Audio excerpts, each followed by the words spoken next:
За авраг дээд сургуулийн баг 7-ны 4-р цахилгаан станцын багууд татвар бэлэн болсон байна. Авраг дээд сургууль нь улаан хамсгалтай. 7-ны цахилгаан станцын цэнхэр хамсгалтай. Татвар бэлэн болжээ.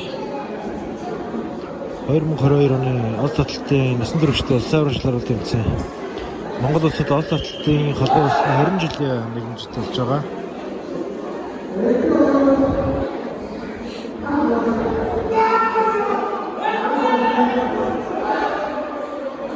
Мишлийн багууд ерөнхийдөө маш бэлтгэл сайтай.